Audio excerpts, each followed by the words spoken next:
ගොඩ දෙනෙක්ට තියෙන ඉෂුව එකක් තමයි eye area එකට කරන ට්‍රීට්මන්ට්ස් වලින් එක්ස්පෙක්ට් කරන රිසල්ට් එකක් ලැබෙන්නේ නැති එක. විශේෂයෙන්ම අපි eye area එක ගත්තොත් මම කන්සල්ටේෂන් වලදී දැකලා තියෙන දෙයක් fed up වෙලා තියෙනවා වැඩි. ඒ කියන්නේ dark circles, ඊළඟට wrinkles, elasticity එක අඩු ගතියක් සහ dehydrate ගතියක් මේ eye area එකේ තියෙනවා. මේක eyelid එක උඩ සහ under eye area එකේ තමයි විශේෂයෙන් තියෙන්නේ.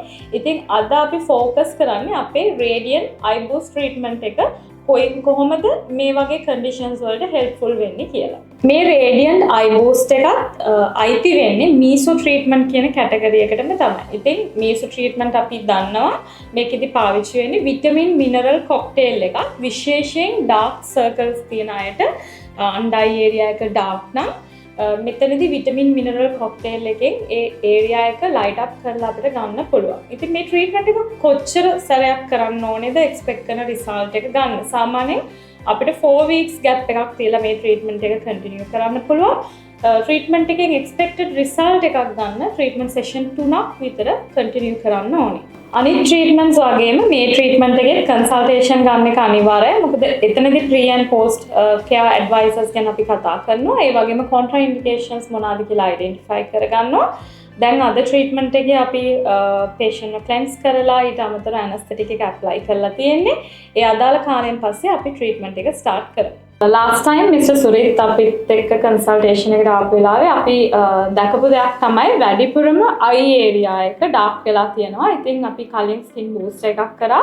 දැන් අද අපි අදාළ gap එක තියලා eye area එක focus කරලා තමයි treatment කරන්නේ. මොකද main concern එකක් ඒක අද අපේ patient එකේ.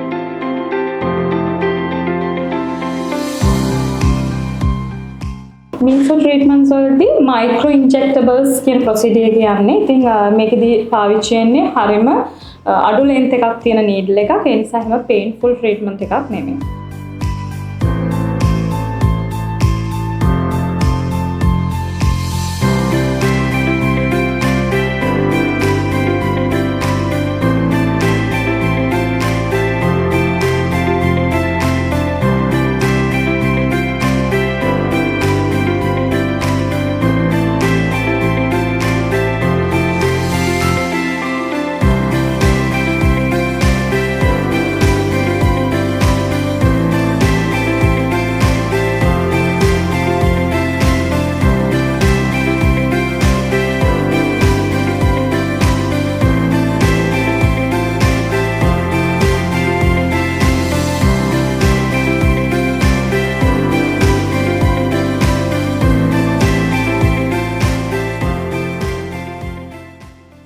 දැන් අපි ට්‍රීට්මන්ට් එක ඉවරයි. ඉතින් මේ ට්‍රීට්මන්ට් එකට යන්නේ විනාඩි 15කටත් වඩා අඩු කාලයක්.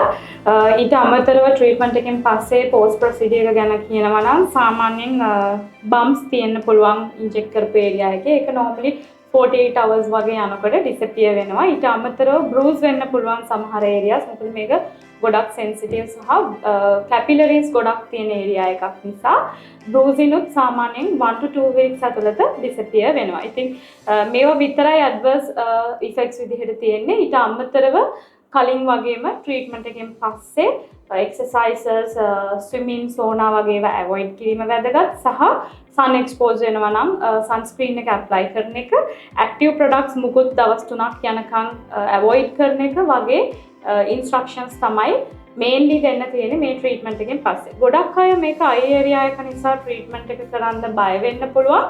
ඉතින් මේක ගොඩක් safe procedure එකක්. මොකද මේක needle කලින් කිව්වා වගේ needle එකේ length එක ලොකු length එකක් නෙමෙයි.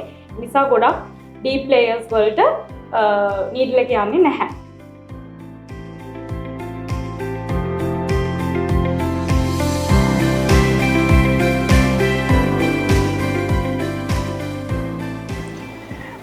අද සෙකන්ඩ් ට්‍රීට්මන්ට් එකට ආවේ මගේ මේ අයි ට්‍රීට්මන්ට් එක අද කරේ මේ ගොඩක් ඩාර්ක් සර්කල් එක තියෙන නිසා තව ප්ලෑන් එකේ විදිහට තව ට්‍රීට්මන්ට්ස් දෙකක් ගන්න තියෙනවා. මම තව අයි ට්‍රීට්මන්ට් එකේ ස්කින් බූස්ට් එකේ තියෙනවා.